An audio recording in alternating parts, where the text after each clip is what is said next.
to Bloody Good Horror, covering the best and worst of the horror genre since Halloween 2007. Listener discretion is advised.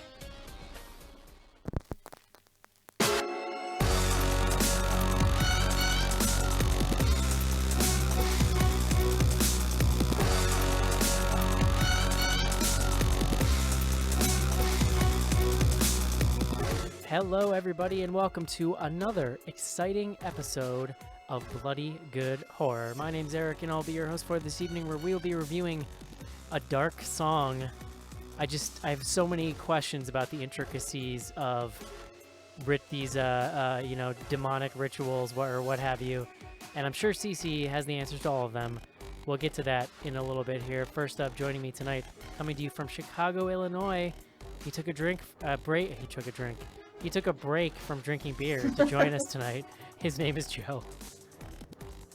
He's muted. Yeah, I am. You asked us to. You didn't tell us not to be not muted. This is on you. Next up tonight on the show, coming to you from Indiana. His name is Casey. Hello. And John Schnars from New York City, back in his house. Back in his house. Schnars just flew in on his dragon like, whoa! What's up? Come on. Is that a Night King reference? I don't know. Is it just like a General Targaryen reference? I don't Sick. know.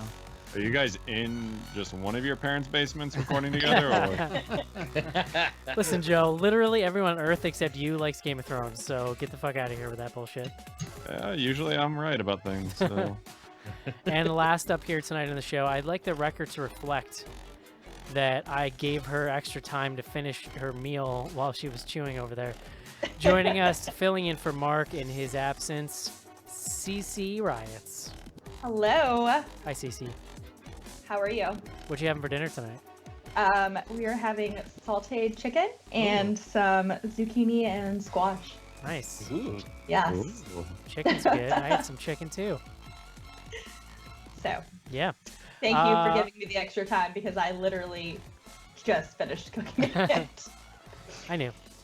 So yeah, we're here tonight to talk about a dark song. I don't know who it was who recommended this movie, but I now like that person. So you may step forward at any point. We had a number of recommends. It had a lot of chatter on the Slack channel. The rare good recommend from listeners. I like it. I think this might be our first. You leave the listeners out of this. Yeah. John, Bloody Good Horror 10-year, the celebration, big news this week. What did we drop this week?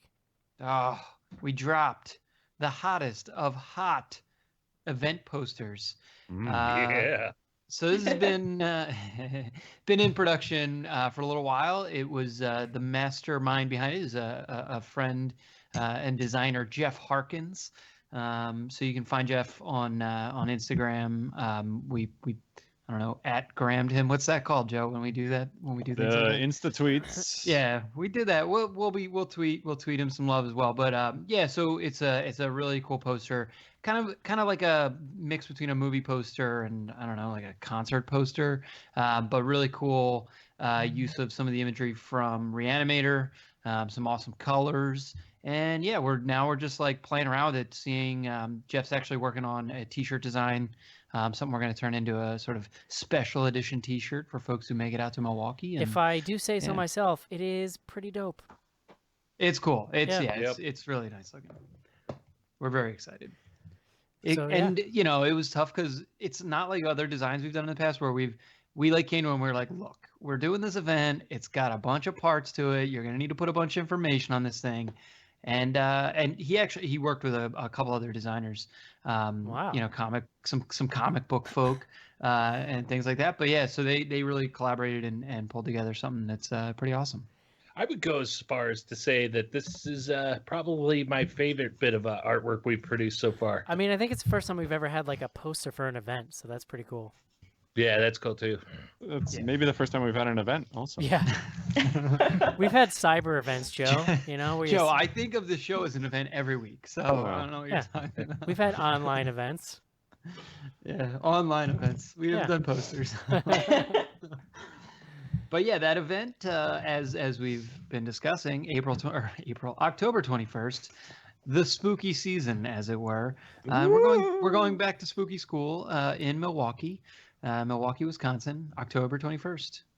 You can find information about tickets on the website. Or probably just Google back to spooky school. I haven't tried that, but I'm going to do it now and we'll see if it works. I think it's bloodygoodhorror.com/ fuck. Like BGH / back to spooky school. So yeah, no, but seriously, if you do Google back to spooky school, at least for me, it was the top result is the event. It's the Eventbrite page. So we're working with Eventbrite to handle all the ticket sales. And actually, you can find the event on Facebook as well. Joe created a Facebook event for it. So I did that. I made Facebook happen. So yeah, we're actually it's been pretty encouraging so far. I'm hearing people saying, hey, we bought our tickets. Hey, we're coming out, like traveling. I actually heard from someone who was on the show many years ago who is going to make it out. So that's fun. Do tell. It's a secret. Who is it? It's a secret. Ah, no. So, yeah, it's really, I'm feeling pretty encouraged about the turnout. And I feel like given the kind of event that it is, at least for the midnight screening, hopefully we'll get just some local peeps too who would come out for horror movies, maybe don't know about us. So We're gonna be doing a lot of local promo in the Milwaukee area. I mean, we're hoping to get a nice midnight movie screening crowd for sure. Yeah. So if you have friends, family, you like the relatives that are kind of weird that you don't always hang out with, like, or kind of weird out your grandma, like that's the people we want at the midnight screening. So right. Although grandmas too, huh? Joe's into it. Wait, what? I said Joe's into grandmas. What's wrong with that? Are you? Let's move on. You were late, Joe. This is what you get for being late. It was early, actually, dipshit. I got here at 1:15 to go fuck yourself. How about that? Next week we're doing it. No, next week is a No. break. It's Memorial Day. God, Eric, we practiced this. Labor Day. It's one of those days at the end of the summer, the Monday. So we're gonna take the week off, and then we'll be back, coming hot out of the gate, Schnars, with a little it action. I'm pretty excited. We've had some folks see some preview screenings. There's a little bit of buzz. Yeah. Some mixed reviews. Oh, really? Good I energy. haven't. All right. Look, energy. Hey, I'm excited. I'm just saying. I just know that there's some mixed reviews, so I'm See, trying not. When I hear mixed feedback, I take the positive and I say the negative. No. Oh, And, good. Okay. Would you say that you accentuate the positive and eliminate the negative? I mean, Don't mess with Mr. In Between. Cece does have an accent. Yeah, I don't even know where to go from that joke, Joe. I got nothing. Not a joke, man. It's a way of life. I'm sure we got a lot to talk about tonight, so why don't we just get into it here, Joe? Let us know what tonight's beer recommendation is. Beer guts.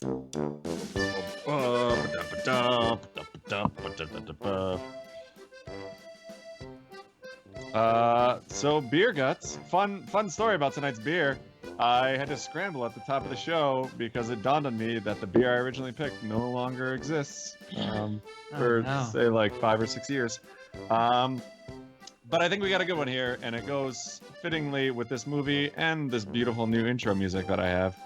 A dark song, a fine film about a lady and a young gentleman hanging out in a house for a few months trying to invoke little dead kids.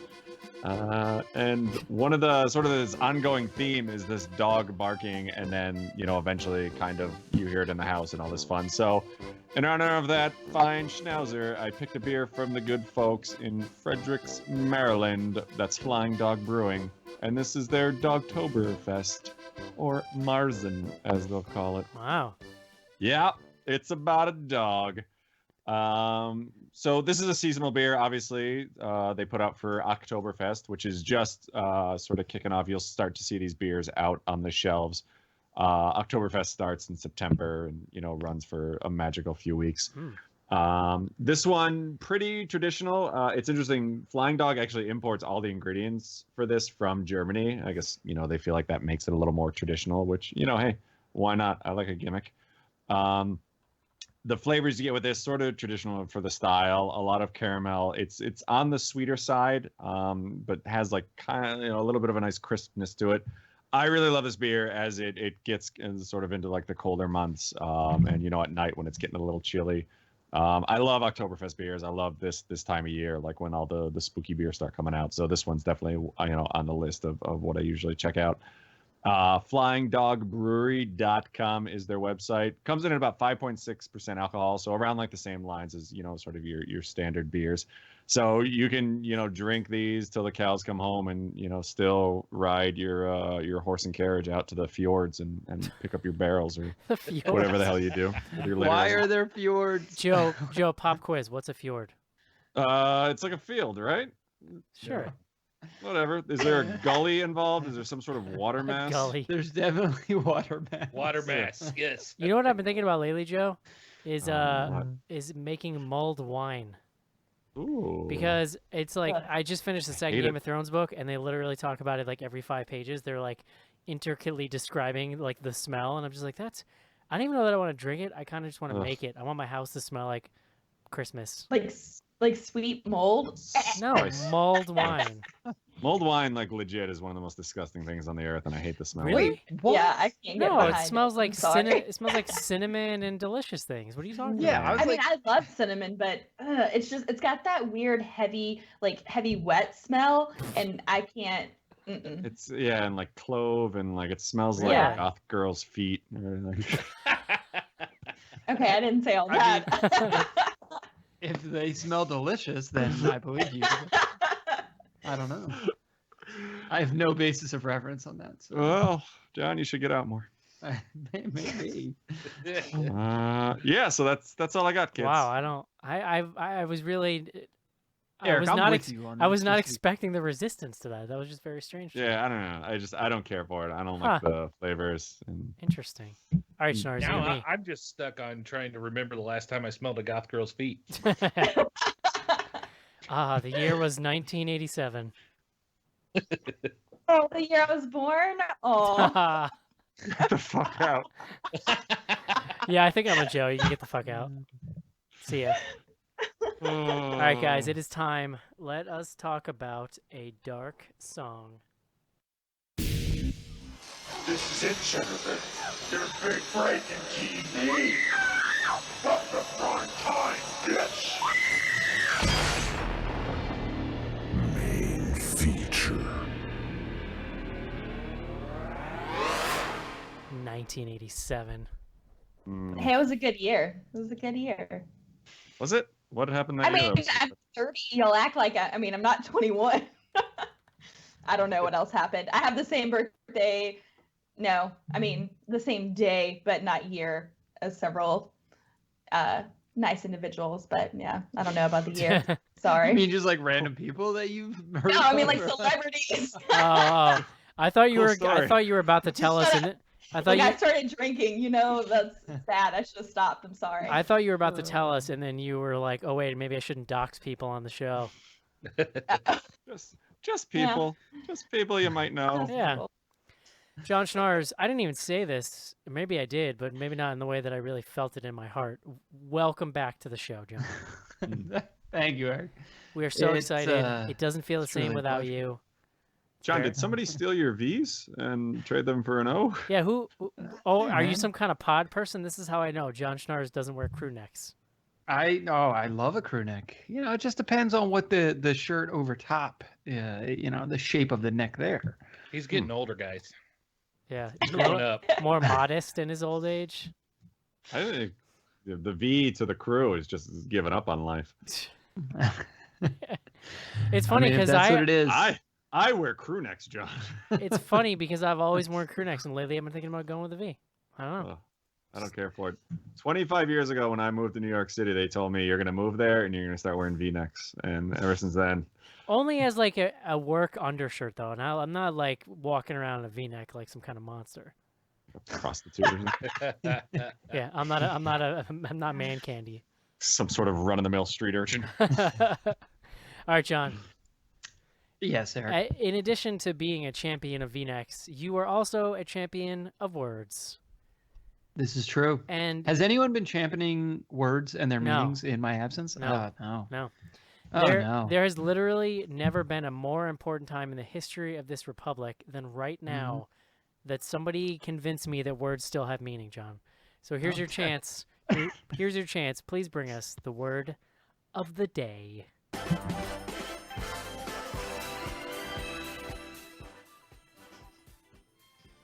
Eric, today's word, grimoire. Ooh. Ooh. That is Grimoire.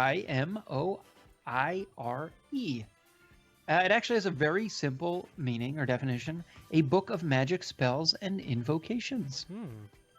And at least according to the dictionary here, it dates to the mid 19th century, where it was an alteration of the French grammaire, which means grammar.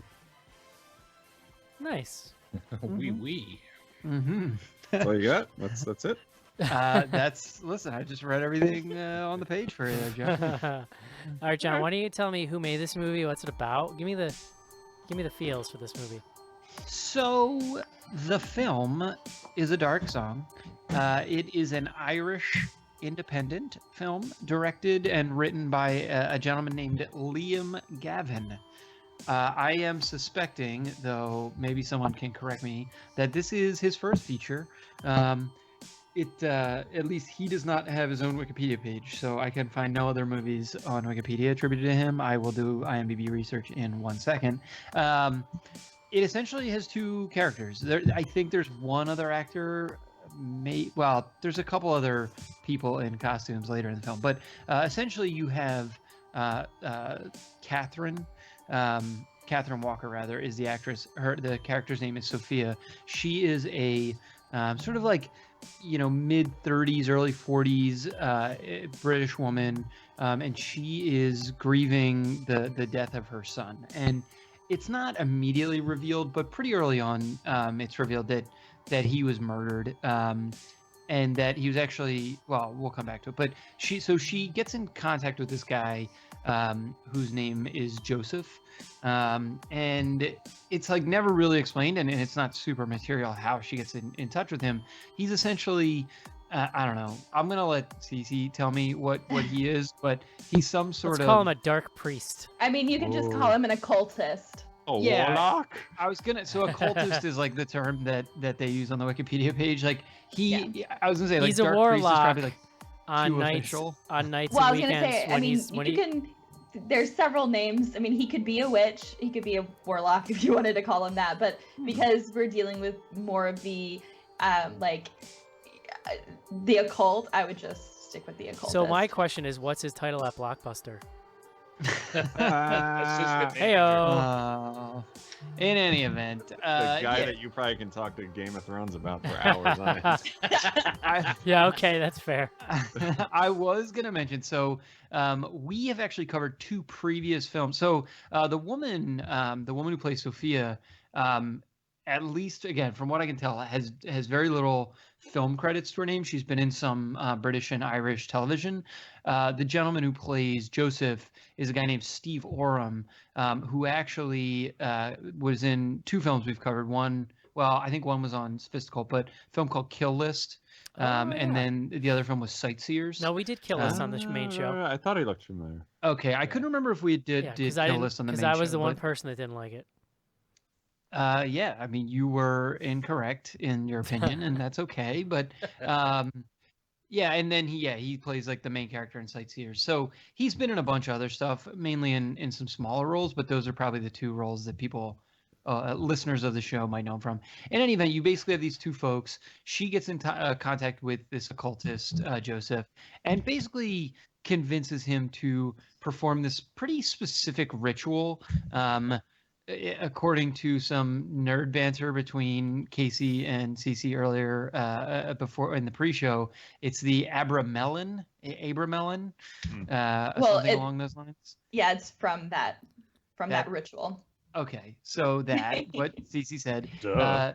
It is. Well, I'm just Kabbalistic. saying for those who are listening, like in case you can't just go out and do it that way. So I just wanted to preface that. Sounds like a challenge. So for the lay person like myself, this is basically like literally months long. So there's the earlier part of the film consists of her essentially convincing him to do this and paying him. I think they eventually decide on. I mean, it's like 40,000 pounds or something. It's like a lot of money, a year's salary, to kind of go and do this ritual with her. She rents this house for a year.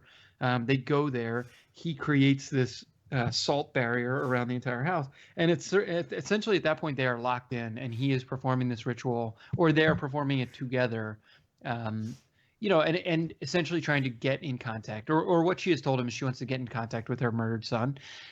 Pretty early on, say like end of the first act, she reveals that not only was he murdered, but that it was actually as a part of another cult ritual or some type of ritual that's like how he was originally killed, and that really what she wants to do is get revenge. And so she's trying to eventually the outcome of this ritual is that she's going to get in touch with her guardian angel, or a guardian angel.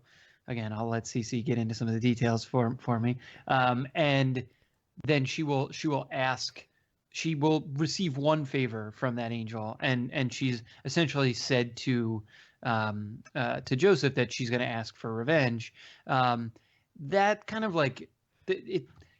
A lot of the film centers around the interplay, right? And like the fact that he's doing something that he's being paid essentially to do as a job, but is also, sort of highly technical, very complicated, involves like a ton of sacrifice, kind of like interpersonally on both of their parts, obviously from just being locked in this house, but also like forces both of them to confront a bunch of, I don't know, crazy emotions because of all kinds of wacky stuff they do.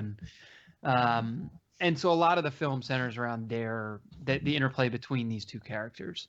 I don't know. We should probably stop there, like without. That sounds good. Please continue. It's been weeks since we've had a 45-minute plot synopsis. for the show. I know you just like the sound of my voice. And, Great to have you back. You're reacting this way to, Joe, offset your emotions. Joe, what do you think of this movie? I liked it a lot. I had a bunch of reasons, but I forgot them. About halfway through John's rant. But there's sort of this great tension. I want to say like through maybe like the first half of the film where you're really not sure if this Joseph guy is like legit or if he's just kind of figured out a clever way to trap himself inside this house with a woman. And then as things sort of escalate, the tension there really kind of builds without being like jump scary at all, and there's not like a ton of gore in this, but things do towards the end get a little nasty. But I mean, a movie which is pretty much just two people in a house, the characters I think are really well done. I think, and we kind of talked about it over email, I love the fact that like the female is, she pushes him, but then kind of steps back when he gets like super aggro. She knows when to kind of listen to him and when to like, push him and kind of ask the questions like, is this really happening? So I think there's a really good dynamic between those two. And the music in this also, I think, is really, really well done and like super like adds to the tension. So I was, pleasantly surprised with this one. Cece. Yeah, I actually hadn't heard anything about it and hadn't seen any previews at all, so I didn't know how much I would enjoy it. And obviously, these are things that I like to read about and talk about all day. So I thoroughly enjoyed it, and I thought that the writer-director really did his research and his homework in regards to what these rituals and what this magic looks like in real life, that it's not this, this in your face, like parallel, the director's a man. Sorry, it distracted me. Jesus, Cece. Break the fourth wall. Yeah, thanks. I have a new setup, so my screens are different, and it ruined my thought process. But I thought that he did a really good job with the source material and really made this tension palpable. And, this is a really, regardless of whether or not you kind of believe in this stuff or, you know, really believe in religion at all, like religion is a very raw experience for people. Well, faith in general is a very raw experience for people. And to see that kind of used for yourself as well as against kind of, you know, what you want or what you've kind of set up to protect yourself from is really interesting. And I thought it was really effective in creating tension and, you know, this dynamic between two strangers who have agreed to, you know, perform something really intense over basically 6 to 8 months with each other. So yeah, overall I really liked it, and I thought that, you know, the boiling or the simmering low boil of tension was very creepy. And I didn't like walking around my house after I watched it. Casey. Yeah, I'm pretty much mirroring everybody else's thoughts. I really like this a lot. There was a point in this movie, just to change things up a little bit, that I felt like it was getting stretched out a little long. I think there was a point somewhere towards the end of the second act, I was starting to think, okay, is something weird going to happen here or not? But at the same time, it was a satisfying ending once the weird shit started happening. It was suitably weird, and I really liked the outcome of this. But now, after hearing like Joe talk about with some of the stuff that he liked on how they stretched this out and whatnot, I can look at those slow parts, and looking back on it, I could see that he kind of paced that movie to kind of match what Catherine Walker was going through in the movie, the mom in the movie was going through, because I think she was feeling a lot of that stuff. And then if you look at the movie, there's a lot of points where she's starting to second guess, is this going anywhere? Is this anything happening? Just as we are watching. And they'll throw in something little, like a gold flake appearing out of nowhere, or a shower of gold flakes, stuff like that, that kind of draws her back in. And watching this movie, the pace is really kind of the same way when they throw those moments in. So hearing other people talk about it, I like it even more. John Schnars.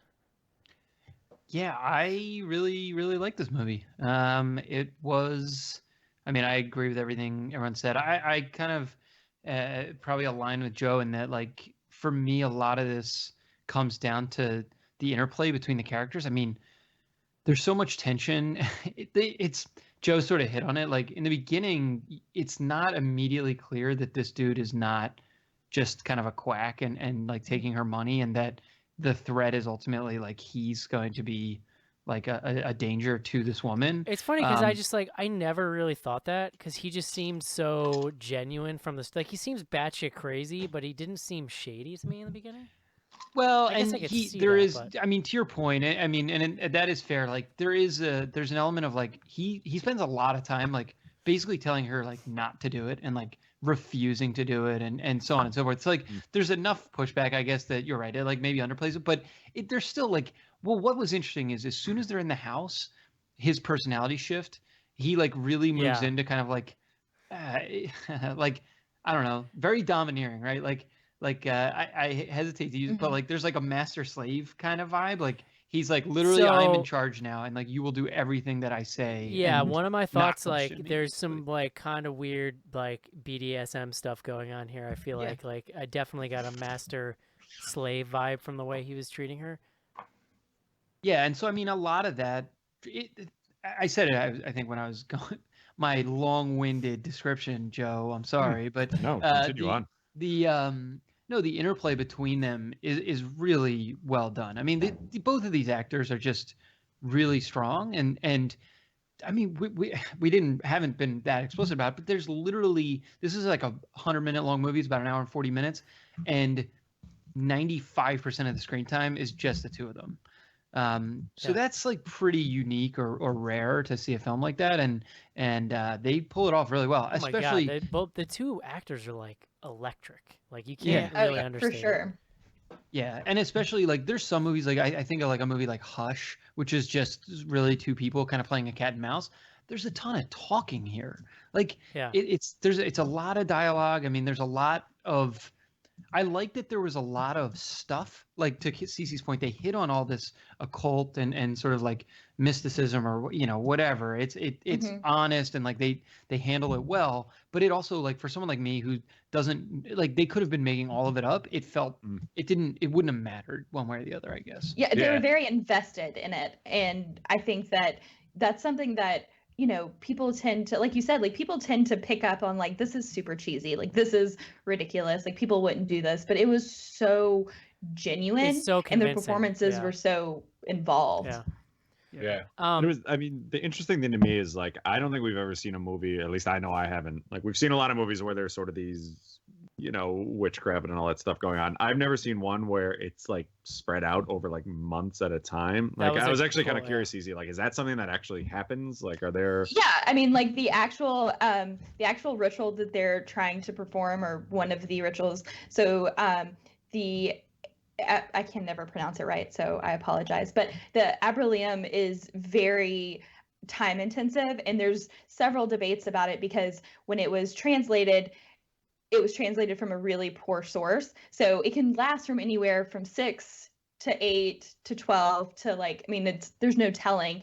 And the thing about magic in general is that you never have a defined moment. Like, you can try all these things and do all these things, and it can never happen. So people can, make it last for however long they think it's going to take for something to actually occur. Seems scammy, but the thing about this movie for chaos magic, you gotta just put it out there, say it's gonna happen, and it'll happen. The thing about this movie for me is, like, it really brings into focus, like, how lazy and cynical the, like, Wannaverse movies are, because, like, they're not exactly the same, but they're dealing with a lot of the same themes. And those people have been churning out just the same rote bullshit now for like 7-8 years. Like, actually, I mean, even longer. This movie is dealing with all of those same themes, right? Like the loss of a loved one and the occult and like reaching out and demons and all this shit.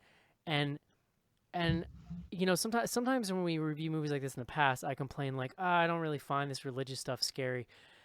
But it's a testament, like, when the movie is original, when the movie is good and interesting, like, I don't care about any of that. Like, my own personal thoughts don't come into play when the movie is this fucking good. Like, I can just sit back and let this wash over me and just really get into it.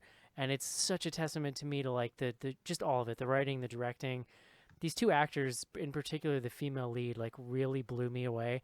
The guy's funny too, because, like, I would have guessed he, like, in the beginning, you're like, this dude seems so out, like, miscast or something. He just seems like a kind of dude who'd, like, I don't know, smoke a lot of cigarettes and play GTA or something. But he's so good. And, like, I don't think it can be overstated how brilliant, like, the first 20 minutes of this movie are, because nothing's happening. It's all dialogue. It's all him. It's all her, like, getting into the house and him explaining to her what's going to happen. And the whole setup is so genius of, like, we're going to be trapped in this house. You cannot leave. You got to go to the store and buy food. It's almost like a little mini montage they set up here in the beginning, where she's buying food and he's, like, drawing on the floor and he's drawing the salt line around the house. And it is so intense because you're just like, I kind of immediately bought into it. I was like, holy shit, this is crazy. And it's funny because I don't know anything about, like, I don't know about these things like Cece did, but them bringing all the details in lends it this air of, like, authenticity, even though, like, we can talk about it, but a lot of it to me is, like, super fucking silly. Like, she's shaving his back. Like, why is she shaving his back? That seems like a really specific thing he made her do. It was unclear to me if that was part of the ritual. Well, but when they redid it, she made him do it again. Stipulation. Or he made her do it again when they redid it the second time. Well, as a man with a hairy back, you have to have upkeep. Yeah. Well, I was legitimately watching this and thinking, like, should I start shaving my back? Like, is that a thing that I should be doing? But I like think that it's it's one of those things where I think that was just an added kind of detail to, they're there for a really long time, and that they're having to become really close, even though he specifically and very blatantly said, we're not friends, we're not colleagues, like, we are here to do something. and this is what needs to be done. It's So pretty much the talk Eric gave all of us when we started this show. You know, Yeah, I mean, but Cece, to that point, like, there's a bunch of scenes in this where it almost feels like they're coworkers. They were like going to work together, and like, they're like putting up with each other, Yeah. and it actually gets like the acrimony kind of like ratchets up, especially. But there's also this as- begrudging like respect that forms between the two of them as you go on, like Sure. a weird, dysfunctional bond too. I mean, like it's really hardcore. Like when they first start the ceremony, like he tells her, you have to sit in the circle for 3 days and you can't eat or drink or sleep or do anything. And they literally show her like peeing on the ground where she's sitting, and like this movie goes there. It's like pretty friggin' hardcore, I feel like. Yeah. But like Joe was saying, I really like how, the female lead is really able to tap into like so many different levels of emotion. Like she is vulnerable, and there are times when you feel like she's in danger, but then there are times when she's giving it right back to the guy and she feels really strong and resolute and determined. And she's just like even though this is what's fascinating, right? They both feel like really well-drawn characters, but we learn almost nothing about either one of them. Like we learn we learn what happened to her son, but that's it. And like that's that's way deep into the movie. We don't learn a goddamn thing about this guy other than a little bit about his motivations, and yet that he may or may not work at a Blockbuster. we spend so much time with them, and they both have like such distinct idiosyncrasies and like speech patterns that you feel like you know them, which is a really weird thing because you don't. I think some of that comes from the way they dole out the information in this movie too, because at this point we've touched on it a couple times. There's no like, we've always complained about movies having info dumps where all of a sudden they just have a part where somebody explains out the whole movie or something like that. And I think it goes into the dialogue between these two that really kind of helps build that bond with us, the viewer, and them, because you hear them talking and they're laying out all this information from us, but you feel like you're part of the conversation and you're kind of right there with them. And it does feel like co-workers talking to an extent, and they're going on there. Like the thing that stood out to me, Eric was talking about, like when he was starting out the first part of the movie when he's laying out, like talking about supplies and stuff like that. That's when it really starts hitting you. You're but like, they holy do it shit. so quickly because he's like, yeah, you're gonna have to go buy food, get 4 months. No, get 6 months worth of meat just in case. It could take us longer. That's when it starts hitting you. It's like, holy shit, how long are they doing this for? How long are they going in there? And it's little bits like that. So at no point do you feel like you're an outsider of this, that you're kind of drawn into it as part of a conversation, which I think really helps draw us into those characters without having all that backstory. One other thing I just wanted to briefly mention, like just to before I lose it, like when we reviewed Annabelle 2 weeks ago, I remember saying like there's a scene in the beginning where that little girl gets hit by a car, and it's like I felt like at the time, and I said in the show, like it was really exploitative and kind of cheap, right? It's like a cheap way to try to make you feel for the family. But I said, like, the thing that makes it cheap is that the film has nothing to say about grief. It is literally just a cheap plot device to get you to feel sorry for these people. And this is a perfect example of what I meant. Like, her child is dead. We never have to see it, for starters. They don't have to like make us watch some gruesome thing. But like, this film is all about grief. Literally everything in this movie is about exploring the ideas of grief. And it's the difference between like cheap bullshit storytelling and what's happening here, which is just like it's on such another level from that stuff. Yeah, I mean, Really, I didn't see. Go ahead, Casey. Sorry. I was gonna say we don't see the kid as much as the death of her child is a big part of this. To your point, Eric, we never see the kid throughout this movie, and parts where we get hints of it too. There's no point where, like in what was the one with Jeremy Sisto and the door and the other side of the door. Yeah, the other side of the door, where they got all these rules and you can't do this and you can't do that, and then as soon as one of them hears the kid on the other side of the door, they're like, oh god, no, I can't, and they start bawling it and they throw open the door and they have to run out there and find it, and screws everything up. When the mom in this movie gets struck with that same moment, we don't see the kid, they're not pulling on our heartstrings, and she doesn't fall into that panicky, oh god, I gotta see him thing. She's actually being smart about it. She's remembering the rules. She's very cognizant of what's going on, and she's fighting against it. Well, I think that these breadcrumbs that were given not only kind of develop the characters for us, but also, mirror like you said, the experience of these characters, but as well, I mean, like it's so multi-layered. Like she's, like we've all said, she's exploring these, well, she's not even just exploring, she's wrestling with this grief that she has. And when the ritual starts, she's asked several times, like, are you pure? Are you, are you cleansed? Have you made amends? And she specifically says that she doesn't do forgiveness, which there's a huge scene about blood magic that happens. And it's a very important scene to the movie because it's a testament to her strength as an individual, but her strength as a mother, because she has this determination that she knows what she wants. And granted, she's about to experience all these things. And I don't know, it's just so overwhelming to actually see something illustrated in as real time as possible in a movie. And I think that by the end of the movie, you're satiated by that need, and that's something that you don't get very often. Yeah. If I can make like a maybe overly simplistic point, I mean, about Annabelle, and also The Other Side of the Door, because I actually thought about that movie a lot while I was watching this as well. Well, literally, it's like the same scene where the kid's talking to her on the other side of the door. There were doors in both movies. Now that you bring that up, and children trying to get their parents to open them. Like no, I mean, ultimately they are both movies about doors are moms, absolutely like, present, wrestling with grief. So, yeah, I mean, like I understand why. My point was that this is like an adult movie. Like this is like a movie made for adults, and like straight up porn.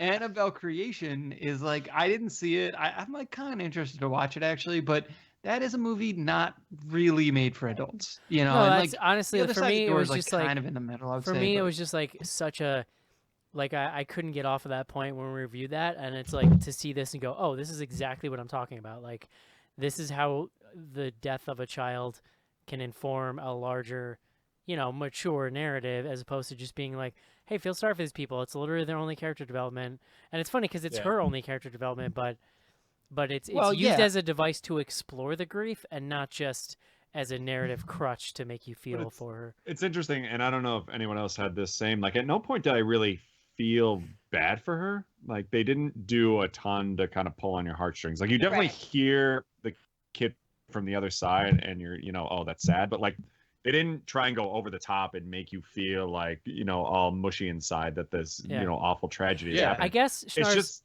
Go ahead. Yeah, go ahead. No, I was gonna say, Schnars, I guess my point is like I wish that mainstream horror movies could be made for adults, as most of us do, I think.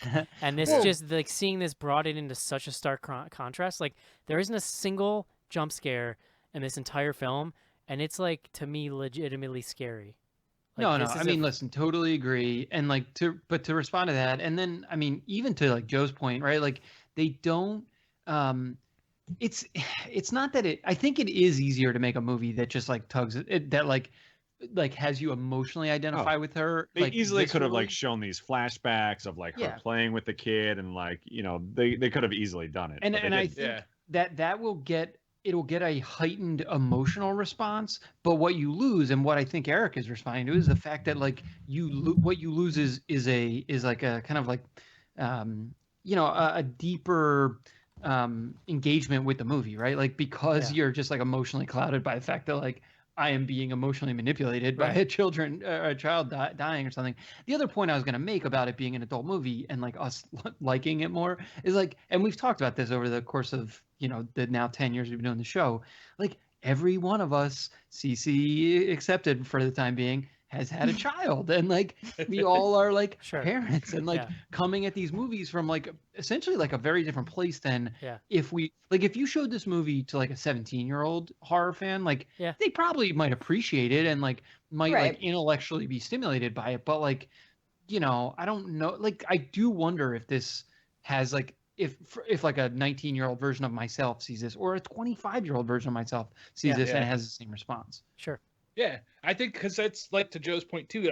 They don't make it sappy at all, and the fact that she's not a wilted flower by any means. She is a mother who is pissed off and knows what she's going after, and she's gonna get there no matter how hard it is. And it's So you don't feel bad for her, but you can kind of get behind her to root for her too. I want to talk about like just some specific scenes, break down a little bit, like the specific kind of parts of the ritual that kind of stuck with me. There's a scene where he tells her like, okay, the next step is like forgiveness, like Cece said, and she said, well, I don't do forgiveness, and he's like, well, okay, we got an alternative to that. Let me look at my little notebook, and the alternative is, I'm gonna let my blood into a glass, and you're gonna drink it. And like, there's this moment where she looks at him and she's like, "What about like diseases like hepatitis?" And instead of him being like, "No, trust me, I'm clean, it's fine," he's like, "Shut up and drink it." Like he just starts like yelling at her. It's congealing. It's congealing, like he said with his accent. Like him screaming the word "it's congealing" almost made me throw up in my mouth. Like because it's just, and it's not even like you. They're not even really explicit about her drinking it. I mean, you see it, but like the concept of congealing in my head when he screamed it just went, oh, like I just set a shudder down me. So I wanted to bring that scene up because I thought that was pretty intense, and it's pretty early on too. Like they get to and they get to think blood that, drinking pretty quick.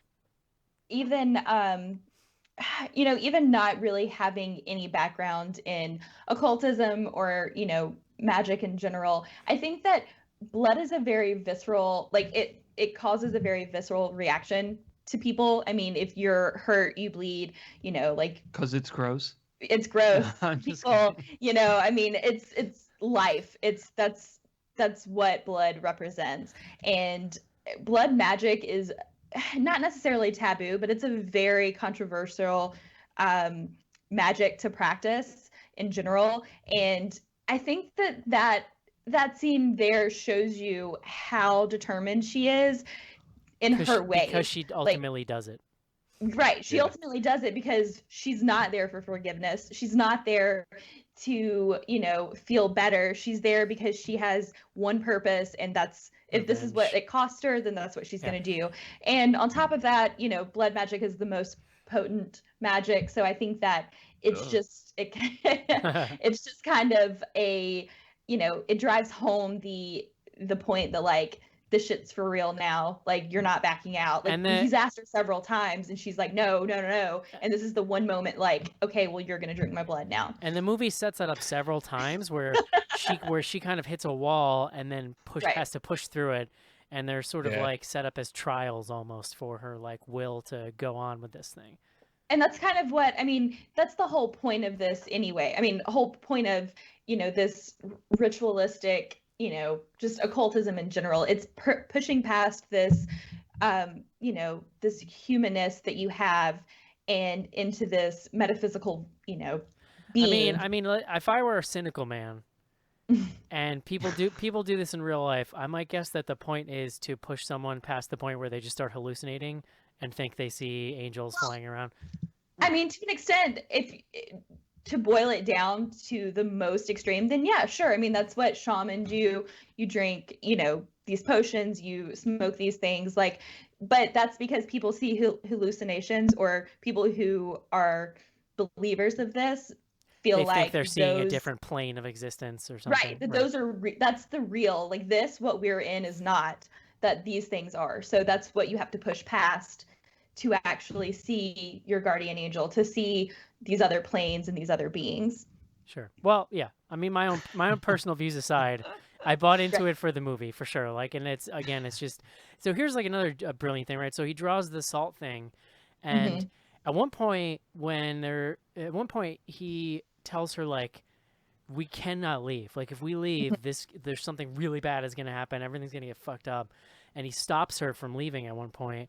And then there's a point later in the movie where she's there by herself, and she is, and it's just a testament to how brilliant this movie is. Like, she's standing there, and she's contemplating stepping over the salt, and you're like freaked out. You're like you're like so tense and scared, and that's awesome. Like, that literally, it's nothing. It's like that doesn't cost any effect budget. It doesn't take, all it takes is the time to set it up throughout the movie, and it's like, you really feel isolated with them in this house, even though logically you're thinking like they could just walk out and leave at any point.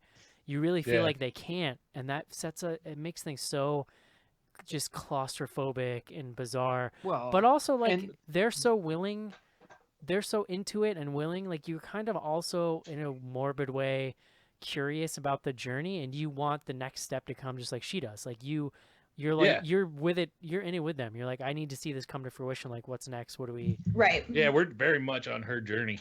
The burn is ridiculously slow as well. Yeah. The No, call I out was gonna I was make. I was fading at one point for sure. Yes. Well, no, but I mean, but it's interesting, and CC mentioned like there's a lot of stuff that's set up that does pay out. Yeah. That Mhm. if you're like not paying 100% attention or like so the one that I mean is a lot more overt is the dog barking, Mhm. and it's funny because it becomes like kind of a flashpoint for them where he asks her at one point, I think they're like eating breakfast, like, oh, did you hear that dog barking? And she's like, yeah, the dog, from next door. And he's like, you know, that means it's working. Like we are 20 miles away from the next closest house. Like the Yeah, fact and that there's the a dog. second I heard that dog, I was like, that's not right. There's no dog there. Yeah. Well, it's Well, really yeah. interesting But it's- too. Sorry, No, sorry. Like, I was about to it's go on a still, like, diatribe. at that, yeah. So was I. So don't. It's still Competing like diatribes. at that point, like I loved that specifically, where it's like, oh yeah, the dog means that it's working. Like because you're still, at least in my head, I was like, no, this guy's just like Yeah. grasping at things that he Right. hears Yeah. outside to say like it's working, or like there's a leaf that they find on the ground or whatever. And he's like, oh yeah, no, that couldn't have come in. No, through, that's like, a window." definitely blood, sex, magic. Oh wait, Yeah. that was a really Red Hot Chili interesting. Peppers album. To me, that the first sign is this dog barking, and that's the first sign that like he brings up to her, because the black dog symbolism is especially prevalent in Wales. Like that's kind of where it originated. And I mean, Led Zeppelin has a song about a black dog. Led Zeppelin saw one while they were recording. Like seeing a black dog or hearing this dog, like a larger dog barking, often symbolizes the arrival of the devil or demons or this other world. So it was a really cool kind of, setup if you know that background, especially that like, hey, this shit's about to start happening. Like I a thought it was heard a dog too, small and I dog didn't know bark. anything. like a Yeah, like I a did hear that dog. like a Oh, Cerberus. those are my black dogs barking. Cece, I don't know if you know any like history on this, but is it true that all dogs go to heaven? They better, because if Just not, I'll cry. I will cry. Crafted folklore. I actually had a question for CC about one specific sequence. Is he writing in Japanese symbols on her back at one Some of point? it looked Japanese, yeah. So I will That was admit Enochian. that I was not sure. It looked like it, but I think that it's more it's not Sumerian, but I think that it's more of an older language. And I'm sorry. Yeah. Hold Oh no. No, in case that you had sent through that link to the Enochian, like it could be, but like they looked pretty Eastern. Like Yeah, they the- did. No, I thought the same thing. I wondered if they were Japanese too. I'm like, Yeah. that's kind of a maybe weird to I add don't here. know. Well, that's what I was wondering, because it's really, I kept trying to find it, and it was, I mean, I took 3 pages of notes during this movie, so I was trying to flip back and forth and trying to like Ditto. really find these symbols, and I think that it's more made up, because for him to ask her blatantly, I'm sorry, for the occultist to ask Catherine, the actress in the beginning, he asks her if she speaks French and if she speaks German. And the reason he asks this is because the Key of Solomon, I believe, or actually, no, I'm sorry, not the Key of Solomon. I believe it was the Abramelin or whatever, was translated Right. in French and German first. So I'm just saying, like, obviously this guy who wrote the movie knows what he's talking about. So I don't know if he just is into it enough that he doesn't want to, actually put those symbols out there, or if it was something else. But It's worth noting too, like there's really subtle sound design in this movie that's really effective. So like I watched the first half with headphones on, and I was picking up just all this crazy surround sound stuff and weird little noises. And then the second half I watched on a TV, and I almost couldn't hear any of it, like even with it turned up. So Yeah. if you can watch this with headphones, I would almost recommend that, because I kind of was like getting a lot more. Yeah, out of this that. would be a great theater experience too. For that, Yeah, with reason, like nice surround sound. Yeah. Yeah, totally. Yeah. I felt like it had the same type of sound experience. I had the same type of sound experience that I did during The Witch. Like when I left, I was still creeped out, and that's how I felt after finishing this movie. The other Do little we- tidbit I liked about this movie that the director did, and it didn't have anything to do with all the crazy esoteric stuff and the spell casting he was doing in there, was because Eric was talking before about how like this house and how everything around it's very claustrophobic, it's very dark, kind of dingy and stuff like that. I like the way that the director showed the passage of time, because they were in there for months, because every once in a while he'd take a break and you get kind of a still shot of outside and you'd see how the seasons changed and everything like that. Yeah. But it also gave us a brief break from all the heavy duty crazy magic stuff going on in this really dark and oppressive house, and you get a chance to breathe, and then you're right back into it again. Yeah, I think that the symbolism that he did with like the changing of the seasons and the color palette, especially, like she's in a yellow room, he's in a very like neutral room. It's a very I don't know, it's a very delicate way to handle a movie, but very efficient. Can somebody explain to me the weird masturbation scene? Because I don't. So okay, so my Well, only Eric, when my- a man loves a woman. my only complaint, other than like kind of drifting a little bit in the second act, was like literally every single piece of very important plot information in this movie is given in like hushed whispering tones, and if you can't hear perfectly what they're saying, like I definitely missed a really key piece of information from him about his motivations. And then like when this sex scene was over, he says something about and then she gets mad at him, and I'm like, well, I don't understand what the hell just happened at all. Because basically, so we do get the tidbit at because the he beginning. he warns her that there will be like ritual sex involved. She's like, well, you're kind of weird and pasty, but okay. Yeah, and that's the thing, like you kind of get this tidbit from him that like, okay, yeah, this ritual sex is probably going to happen. But we also hear that she's talked to several other occultists before him who have refused to do this ritual. So you kind of are given, I mean, you can assume that she knows a little bit about this ritual in general and how things are supposed to go.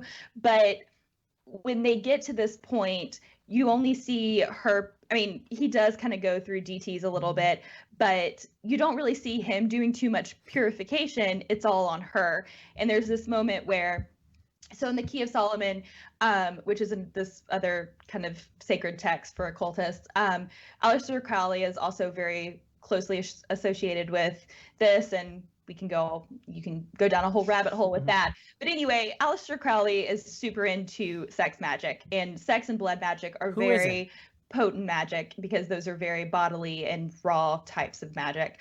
And there's this moment when he tells her to put on makeup, which this whole time, she's very plain, she's very clean, she's very removed from all of those things, and he tells her, I'm just a man. And it's kind of reinforcing the fact that he's just this vessel as a medium to perform this, that the ritual is all about her. And he even says that blatantly to her. So it's really more of this like, it kind of reinforces this base nature of man to be these sex-driven kind of individuals, and hand in hand, sex magic is a little more potent. Well, here's my question. Here's so. my question, because I don't necessarily like.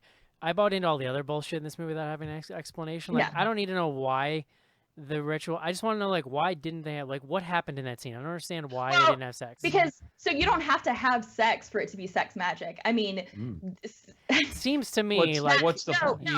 Masturbation is still a type of sex. It's a self-sexual satisfaction, and that's the base level of the Key of Solomon. And the Key of Solomon is more associated with the conjuring of demons and the conjuring of the dead. So not only do you have blood magic that he performed, that she drank his blood to perform this more intense part of the ritual, he's kind of saving her from he's kind of like keeping her from having to have actual sex with him by saying, well, let's start at the base level of this ritual. I'll masturbate and we'll see where it goes from there. Because he even says earlier in the movie, well, let's see where we are and we'll re-evaluate what we're doing in the ritual to see what we get from it. So it's really just the first step to sex magic, and then it kind of, you see where it steers her intentions, and that kind of changes things. So I got a question.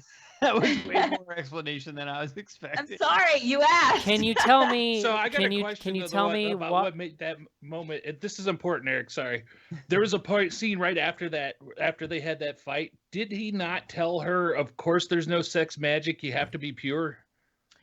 Like he Right. was doing this to trick her into That's- doing it just for that's- his own satisfaction. But that's why she gets mad, because he blatantly tells her several times, you have to be honest, you have to be pure with your intentions. And she saw that as him not being pure and upfront with his intentions, which, I mean, he told her, yes, there will be sex magic. And she thought in that moment that that's what was going to happen.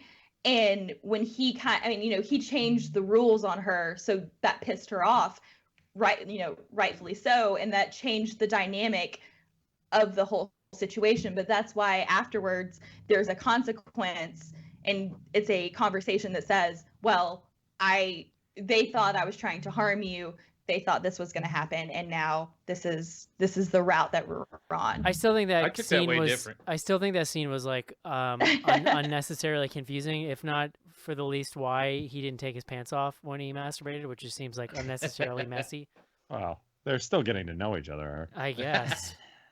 I took that admission of his as far more smarmy, like especially when you throw in the part when he tells her to put on makeup and he's like, "I'm just a man." He just reached a point in his DTs and dealing with all this Like, stuff. He's like, literally I need all- to get my rocks off, and he used it.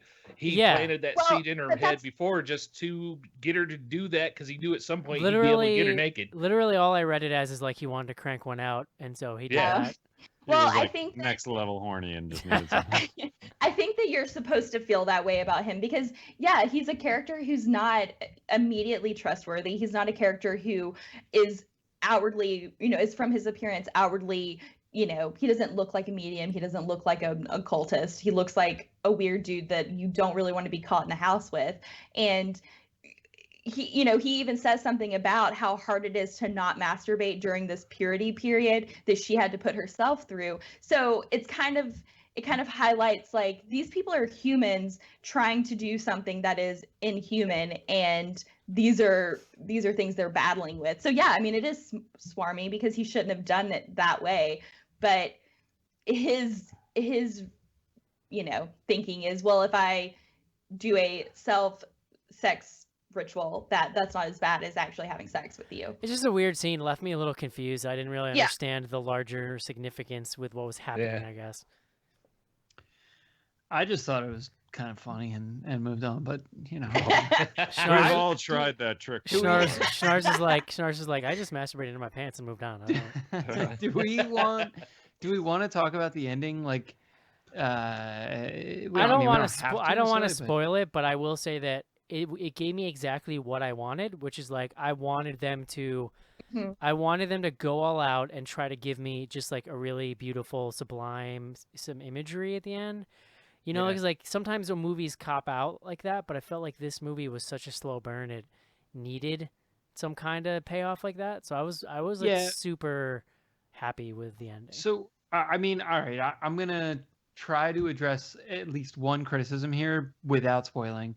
So, there is a point, there's actually several points throughout the ritual where she either like explicitly violates rules, I'm thinking, I mean, or there's like some flexibility, it seems, in like some of the rules and like the purity stuff. And then toward the end of the film, it's really, I guess you could say, the beginning of the third act. And Eric, you sort of described it, like she walks right up to that line and crosses over the line.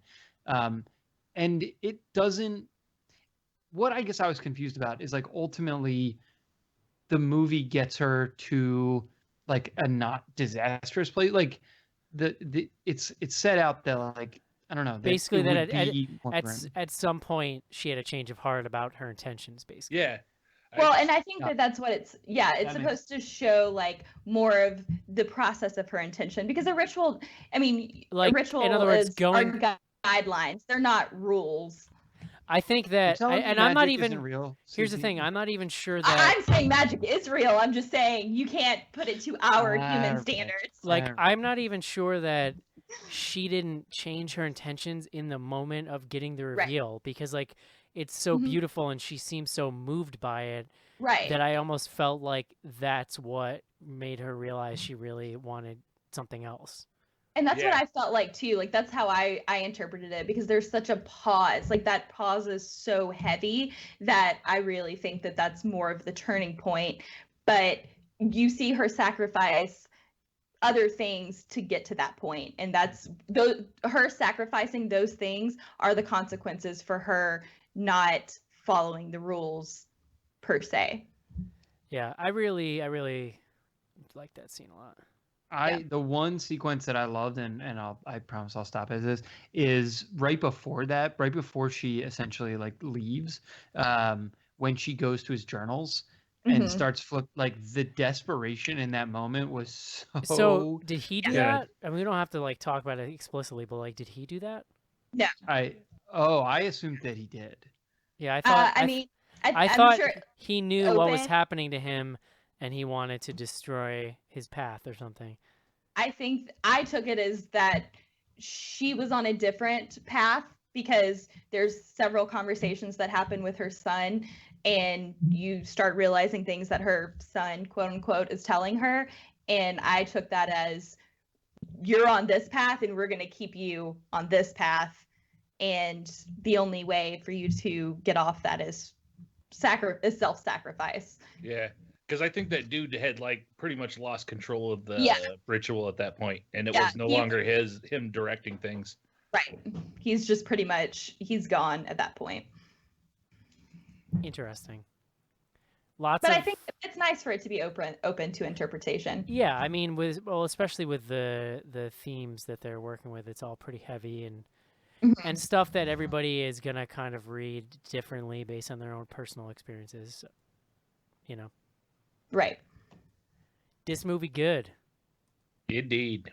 Hey Joe, Good with Yeah. rearrange my top 10 list a little bit, buddy. I've got this at number 4 for the year now. Yeah, look at you. Honestly, so far this year, I'll say we don't have to harp on it too much, but I still have Get Out and Split at number 1 and 2. But but like really looking at this list, and I may like buy it when we get to the end of the year, like bump either this or Black Coat's Daughter like way up my list and just give some like indie stuff a little love because of how original both of those films were. But I'm See, I gonna still wait and haven't see. seen Black Coat's Daughter. Oh, you'd really like it. Yeah, you gotta. I know gotta get everyone's to it. telling me, and I need to make time to watch It's it. definitely Yeah, a I CC need to see that too. definitely a CC movie. And another like slow burn, to be fair. Like you have to be ready for that too. I figure any movie that someone deems a CC movie means it's a slow burn. Are you guys telling me that I don't need to see Annabelle Creation for my top 10 list? No, You might for the bottom. maybe for the bottom, yeah. The worst. Creation. Love it. All right, guys, would you recommend this, Joe? Oh yeah, absolutely. Cece? For sure. Casey? Indubitably. John? Yes. I'm also gonna say thumbs up. 5 thumbs up. Do we know how people can see this right now? It's like on demand or something? It's on Amazon. Yeah, it's on demand. It's on Amazon? Like for rent or Yeah, whatever? it's pre-order on iTunes, but you can buy it on Amazon. You can't rent it on Amazon. You can only buy it. Dope. Mhm. All right. A dark song. It is time. Let us do some fan mail. 13 years ago, audiences across America were horrified by the brutality of a faceless killer. Now, after more than a decade of silence, he has come out of hiding. Texas Chainsaw Massacre Part 2, directed by Toby Hooper. Now playing at a theater near you. Hello, creeps. It's John Kassir. The voice of the Crypt Keeper. And I'm a friend of bloodygoodhorror.com.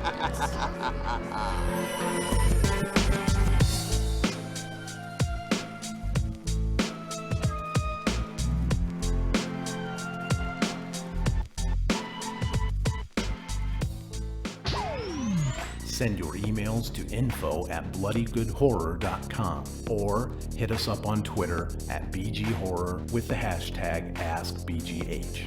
And don't forget to pick up back episodes of the show at podcast.bloodygoodhorror.com.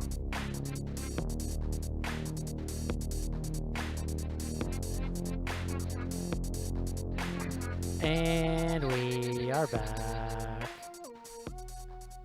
We're back. Info at bloodygoodhorror.com. First up, Adam. This is from our lawyer, Adam, Joe. Oh boy. No, this is good news for you. Dear Bloody Good Horror Crew, my ears were burning during the Raw episode when Andy mentioned that I'm on retainer.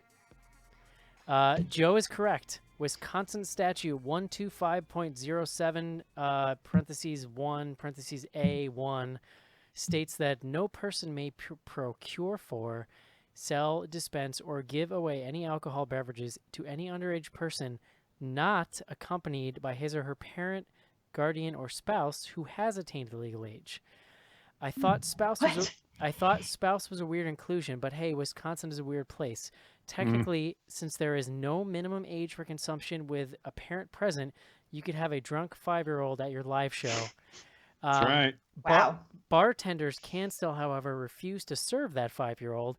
It just isn't an offense for a kid to drink with their parents. I hope this helped in Joe's mission to get all the fans of Bloody Good Horror to drink irresponsibly. I mean, enjoy a few. Sincerely, your lawyer, Adam. You heard it here. I'm bringing the 6-year-old. And she's getting hammy. Schnars hasn't been on the show in so long. He's probably like, wait, we have a lawyer? I love it. Yeah. Welcome, Adam. But to be fair, Joe's only going to let his 6-year-old drink 4% beer so she can drive him back to the hotel. Wow, yeah, somebody's got it. It's a special night. We'll Uber it. All right. First up, this is from Cody. New Cody writing into the show. He says, hey guys, as medical students, my girlfriend and I were pumped to hear that you're showing Reanimator at your 10-year celebration. It's one of our favorites, and we love the, quote, cat dead, details later scene. I finally joined up as a patron and got tickets to the event. Aside from being excited to meet you all, my girlfriend and I are wanting to check out a haunted house or two in Milwaukee. Do you think other listeners would be interested in that sort of thing? If so, I'll put together a meetup, maybe for Friday before the big event, right after I figure out how to put together a meetup. Also, I'm 100% with Eric. How the heck am I supposed to stay up until midnight? Respectfully, Cody. And he breaks my balls a little bit about making fun of his name, but he says he understands. So what we did is we got Cody to sign up for Slack. So any other patrons, you can also sign up for our Slack, and we're going to make a channel in there specifically for fans who are going to the 10-year to plan if they want to do like meetups and stuff. Can it all be like after 11:30 because that's when my flight arrives on Friday night? I'll just meet you at the haunted house. Oh, I'm not meeting up with anybody, but they can go crazy. I'm interested. I'm joining. We're gonna create the Slack. We're creating the Slack room for it tonight, and yeah. I mean, I will be there Friday night, but I'll tell you now, the more complicated and or exhausting it sounds, the less likely I am to show up. Yeah. So walk through a haunted house. All I'm saying is walk around. All I'm saying is KISS. Keep it simple, stupid, and we'll make it happen. Colleen and I will definitely be down for some haunted houses or two. Yes, I will come straight from the airport to a haunted house. Next up, Dustin says, "Hey guys, I'm a new listener, but I'm so glad I found you. We're glad you found us too, Dustin. I had been wanting a worthwhile horror podcast, and you are by far my favorite. Keep up the great work." He also has a theory on It Comes at Night, which I'm not going to read because it's just full of spoilers. But I'll forward that to you guys later. I hope, yeah, that's it. That's his whole email. It's an easy way to get your email read. Say nice things about the show. That was from Dustin. Just want to say thank you to Dustin for listening. And we can't read your spoiler email, but we appreciate it anyway. info@bloodygoodhorror.com's email address. We do have a spoiler channel on Slack. Yeah. Just throwing it out there. Should I see It Comes at Night, because I haven't seen that one either. Here's the problem with a single spoiler channel, John. Like, I don't know what I'm going to get spoiled on stumbling into. Right. It could be anything. Risky. It is risky. I dip in there. I'm in there. So I just scan to see what they're talking about without trying to read any like groupings of words, and then I've never clicked on it because I'm too scared. Scared seems strong. I don't like spoilers, John, because they make me upset. you know? Oh no, Well- I'm all about it. I will read spoilers and then still watch it. Really? Yeah. Doesn't bother me That's at how all. I feel. Like if it's something good, I don't mind being spoiled that much. I like to be Yeah. surprised, man. Let's To Listen, be wrong fair, with you? Eric was afraid that they were going to spoil Game of Thrones. John, there's little magic left in this world. Why ruin it? What little is left for yourself? I mean, good point. I guess for movies I try to avoid them, but like TV shows, I'm all about. Like, here's the thing. spoilers. I was surprised by things that used to happen the first couple seasons of Game of Thrones, but I also didn't spend literal hours reading like fan theories and listening to podcasts and like, it's a different world. As a father of a 17-year-old, I gave up a while ago on worrying about spoilers because she is known to start conversations with the phrase, "I don't want to spoil anything about that show, but that guy dies." Yeah. I mean, I don't start out my spoilers that way, but I get it. Hell on earth do you three live in? All right. We have a number of BGH classics and some BGH as well tonight. Should we get into it? Are you sure we have new BGH classics? do Like it. I thought I only saw like 2 before. No, there's a bunch. Well, there is one extended one, so I'll get to that. But yeah, did you guys? I don't think. Fair, John hasn't been on in like 3 months. So. Yeah. Are you No, sure well, you're just I'm looking just- at last week?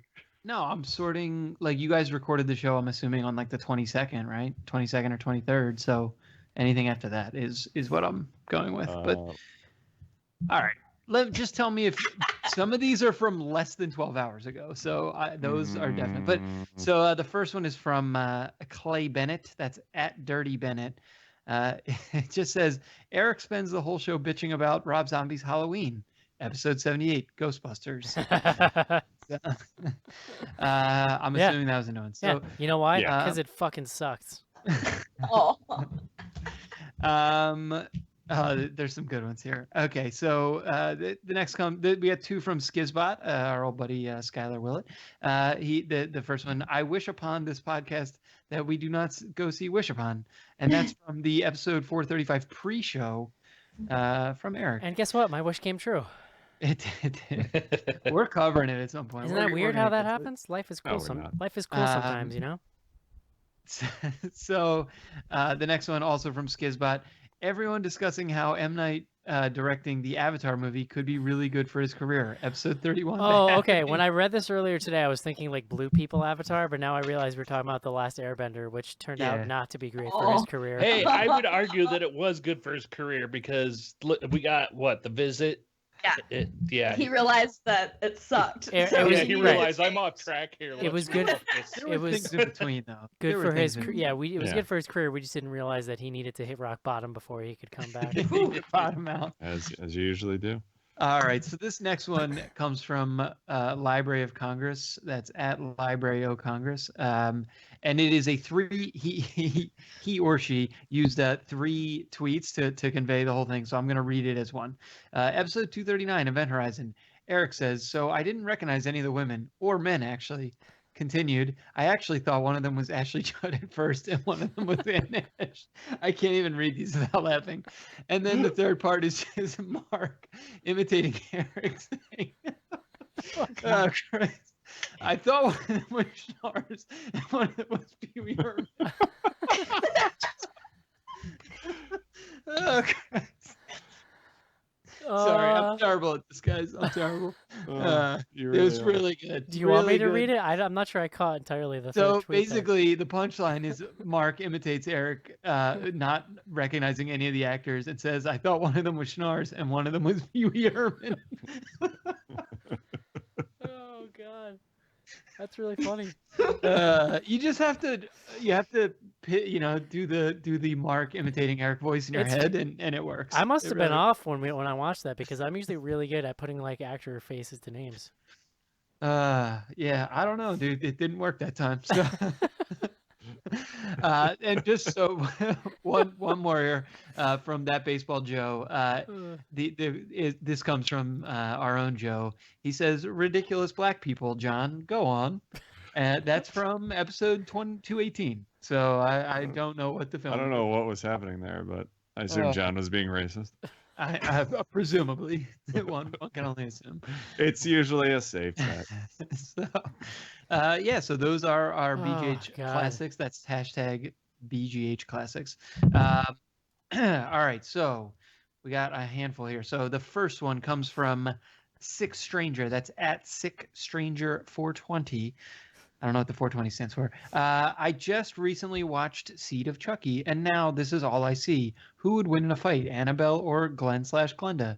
And it is a sort of like meme poster. Oh, Seed is one. Seed is one where they have a kid, a doll kid. Yeah, yeah. I've never seen that.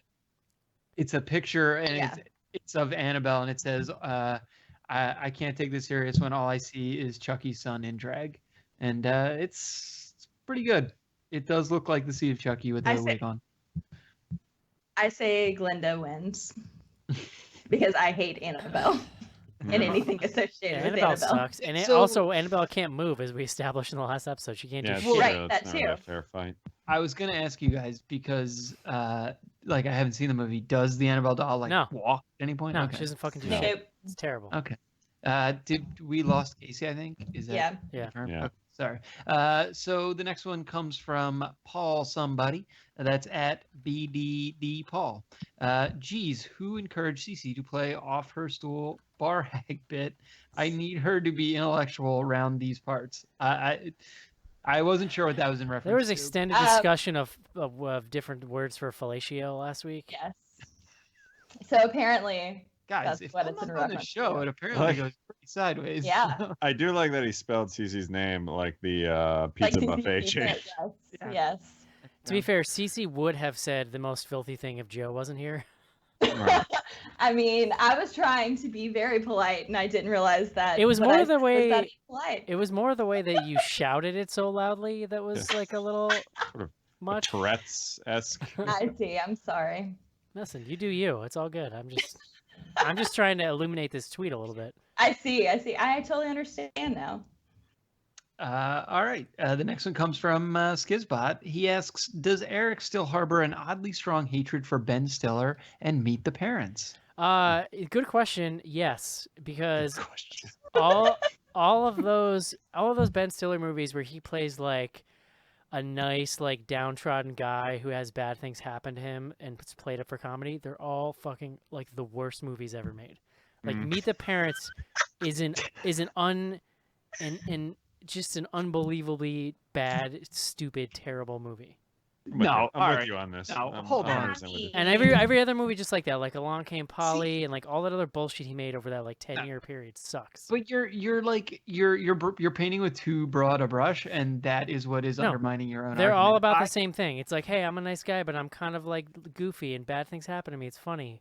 Oh, I got diarrhea. I'm in public. Yeah, exactly. Yeah, that literally Joe just summed up all those movies. Yeah, and we all left. I mean, those they're are hilarious they're movies. fucking stupid. They're so bad. I think Meet the Parents is very redeemable. I don't think it's a great film, but it is. Agreed. It is Like literally, the only reason people like that movie is because Robert De Niro said that thing about cats having nipples. Like that's the only thing people can quote from that movie. I mean, Could you milk it's a me, great Greg? line. It's No. an iconic line. It's fucking stupid. Oh, wow. I don't know if I throw around that word, but It's dumb. But cats do have nipples. It's not like he's lying. To me, I've got listen, nipples, Greg. give Could you me. milk me? I will take like Dodgeball Ben Stiller or like Tropic Thunder Ben Stiller any day over any other role he's done. Oh, well, sure. All right. I'm not saying it's like, all-time great Ben Stiller. Whatever. In any event. I don't. You sound like you are to me. I don't think a lot of people use the word all-time great and Ben Stiller Yeah. at the same time. I mean, I would actually go with Happy Gilmore Ben Stiller as one of my favorite all-time Ben Stiller roles, where he runs the old person's home that You can trouble me for a warm glass of shut the hell up. Oh, that's right. That's right. Yeah, like those. That's I like those Read the really. name tag, Grandma. You're in my world now. I like those really offbeat, dark, like off-kilter roles for him, and I don't like the like everyman Ben Stiller role. I just think it is incorrect to say that Meet the Parents is objectively a bad movie. I think you're incorrect for saying that's incorrect. So that's here we are. Fair. And we've argued Ben Stiller for 5 minutes. Yeah. We can agree to disagree That on happens. I will die. I'm prepared to die on this hill, Schnorrs. I have enough meat for 6 months. I have made a salt circle around it, and I am going nowhere. Ben Stiller and his millions and millions of dollars cares to disagree with you. That's fine. Probably, but You know, it is what it is. All right, let's move on. So, Chris Gardner at Gardner 7001. He apparently was not the 7,000th Gardner. He asks, this movie seems to be following a recent trend in horror of slow psychological tense, and he cites The Witch and It Comes at Night, and then asks, do you like this trend? If it's done well, yeah, totally. I mean, it Yes. Comes at Night was like a little too slow and a little light in the payoff department, I thought, but Yeah, I mean the other ones I would throw, like The Invitation, I would throw in there. Mhm.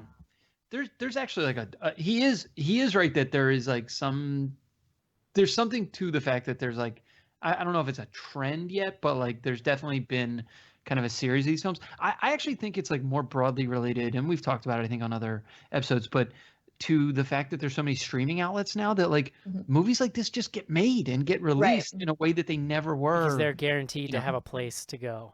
Sure, because like Netflix knows that someone, I mean, this isn't on Netflix yet, but like a Dark Song, you threw this on Netflix, I will tell everyone I know to go watch it. Yeah. Like it's, Oh, Yeah. definitely. you know, so yeah, cool. John knows a lot of people.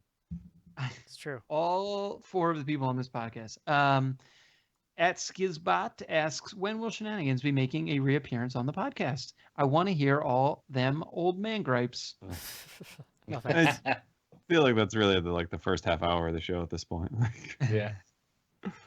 You know what grinds my gears? Yeah. I mean, Ben Stiller movies. Yeah. Yeah, Shenanigans have really sort of weaved their way into the tapestry. The whole John's 45-minute explanations of the movies. All right. Speaking of, That Baseball Joe asks, we know Eric and Andy's stance on recliner seats. Thoughts on people taking off their shoes at the movies? You're a monster. Ew. Don't do that. Yeah, just What? flat out Don't take your disgusting. shoes off. Your shoes should not No. come off anywhere. Anywhere in public. Leave those things on. Let's never mind the fact that your dirty ass feet are going to be, out in the theater in public. But why would you want to put your bare feet on that floor? Yeah. Oh. Yeah.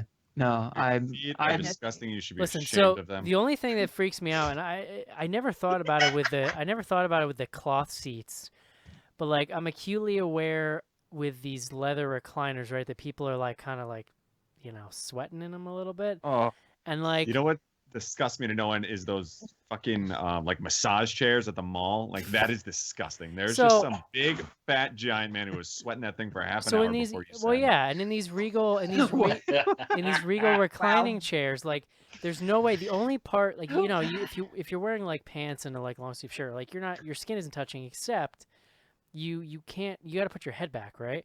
So like it freaks me out, and I get this weird like OCD Yep. thing, like I'm getting MRSA Nice. on the back of my head that's gonna kill me. So I literally wear like a sweatshirt so I can put it Oh over my my head God. during the movie. That is a genius. guys- I worry about the same. Like the first thing I start thinking is, gross. all right, now I've obviously got lice. No, I just Well- think MRSA, like or like flesh eating bacteria or something. Whatever. Since Ew, they yeah. they opened the door with the bare feet question, I gotta ask, did it bother anybody else in Raw that the mom was riding around in the front of the flick with her dirty ass feet on the dashboard and in the windshield? No, because I put my feet My wife in the is- wind- Bother me. Yeah, my wife does that sometimes. that's like your personal space, right? Yeah. Like, it's your car. Yeah, right? that's Do like- whatever you want. Well, Oh yeah. I I'll mean, let it's my my toes husband's stretch car. the car. There was that picture that went viral recently of somebody on a plane and somebody behind them had taken their shoes off and had stuck their feet between, like Oh, literally the yeah. feet were on his armrests. Yeah. Oh, No. God. That That's makes me want to outrageous. vomit. Yeah, I mean, there was a situation in New York. I mean, it's like been a decade, honestly, where there was bed bugs in one of the theaters, Oh and yeah. to this day, my wife like basically cannot comfortably go see a film. Oh yeah, that's Like- terrifying. Oh, since that, yeah, I was still in New York then. We had it in my office at the job I worked at. Like, I get terrified going into a hotel room now since that happened. Yeah, well, it doesn't bother me, but the bare feet is just that's like a level too far. Yeah, bed bugs are fine, but bare feet now. Yeah, well, whatever. All right, you can't live your life in fear, Joe. That's all I'm saying. You absolutely Uh, can, and I have. All right, we got one more here. It comes to us from our good friend Rodrigo Bailamos at Robale. Bailamos. Since Let the Joe, music take you over. since Joe praised Neil Diamond, what's the most embarrassing, in air quotes, concerts the crew have attended? concerts. Oh no. Well, I Lilith really, Fair. I am unashamed of my musical taste, so I'm not sure that I have an answer Yeah. for this. I mean, we've all got significant others. So, I mean, like I've seen Destiny's Child. I've Oh, seen Gwen Stefani. for my wife, I saw Ed Sheeran. Oh, Let me Oh. tell you. Wow. Let me tell you how fucking douchey the audience at an Ed Sheeran concert yeah. is. I can imagine. Yeah, I saw Sarah Almost as McLachlan. douchey as guys who get pissed off that he showed up on Game of Thrones.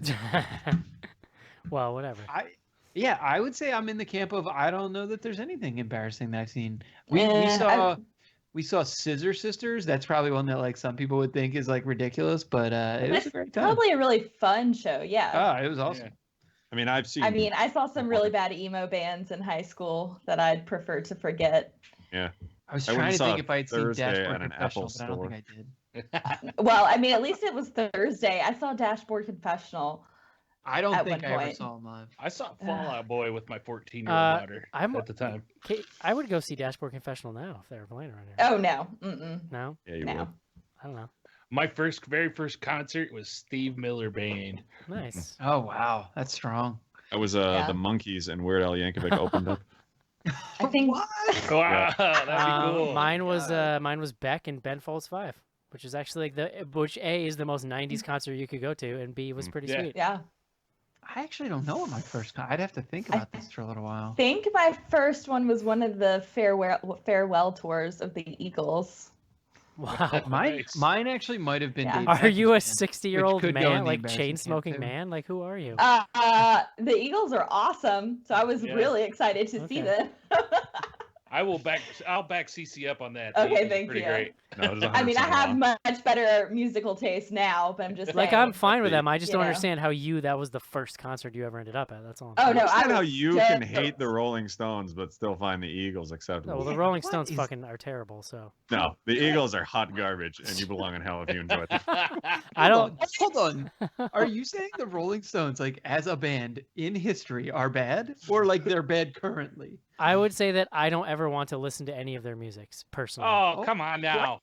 I'm just saying I don't like All them. right, I gotta get off the podcast. I'm having like an emotional. I listen. reaction I right know. now. I know for a fact I'm not the only person who does not enjoy the Rolling Stones. No, you're not. Your But I wife still doesn't count. You don't have to like listen to the Rolling Stones every day. Like there's a middle No. ground where you're like, yeah, they have some pretty Like good. anytime I music, hear one and- of their songs, I'm kind of like, huh, all right, whatever. I mean, I don't get oh it. god, all right, we're not gonna get into this. I like right the now. Beatles, John. Is that okay? No, that's good. That's a good start, but like, No. come on. Whatever, John. It here- just puts you in. It puts you in one of two categories. You're a Beatles person versus a Rolling Stone person, and that explains Whatever, things about your Schnars. personality. I've had enough of your white people music, Schnars. Okay, All right. white people. Did you just say you saw Beck and Ben's Full Talk? Didn't you utter the words, I would And go Ed see Sheeran? Dashboard Yes. Professional now if I could? Yeah. Is it free? Uh. I would go. I would see almost anything if it was free, except the so Rolling Oh, urban. Stones. speaking of free tickets, I did turn down free tickets to Jeff and Larry's backyard barbecue this past weekend. Oh, is What the hell that that- Jeff Foxworthy and Larry the Cable Guy? It is. Wow. Well, good. I applaud that turning down. Great Although I story did is- have to do it, I got offered tickets for tomorrow night as well because it's the place down the street. But I had other obligations. But it was Alice Cooper and Deep Purple, which I Oh. would have gone for free. Nice. Ah, I The wanna funniest see story Alice my wife has is she won tickets to see the Backstreet Boys in Chicago and flew all the way here and saw them thinking it was Blackstreet, that band that sang No Diggity. Well, I mean, at least at a She's my Backstreet Boys favorite person. concert, at least at a Backstreet Boys concert, like they've got some hits. Like, what does Blackstreet play after No Diggity? Who cares? I mean, there's probably like remix version. I would gladly see No Diggity for 3 hours versus It's There's a- like- there's it's a like- 25-minute long. cut. Yeah, I'd love it's to like know it's how like long a into the fish. show it took her to realize. I think like once they started like giving her merch and stuff, she's like, "What the hell is this?" Yeah, it's like it's like a Fish concert where they play the same song for 45 minutes, just riffing on it. Mm. No diggity. No, yeah, get into it, Eric. Let's do that. Yeah, I hear this. I want to hear the Fish remake. There was no No diggity Diggity. around the room. Probably time I to like the way you work it. It's no diggity around the room. Joe, I'm really disappointed that I was the one who had to sing Bailamos earlier when you really should have hit that I cue. literally, it was in my head, and I'm like, I bet that gets annoying. I should shut up. And then you jumped right in. The music take you over. Bloody Good Horror. That's what you just listened to, folks. A dark song. 5 thumbs up. We're going to take next week off. And then it is time to officially kick off the spooky season by reviewing Stephen King's It. Spooky clowns and stuff. So Cute. get excited. And also, all that info for the BGH tenure meetup online. Check out the Facebook group. Is it Back to Spooky School? Can they find it that way? They can just Google Back to Spooky School. Love it. All right, guys, it's going to do it. Hope you enjoyed the show, and we will talk to you soon. See you. Bye. Goodbye, everyone. Bye-bye.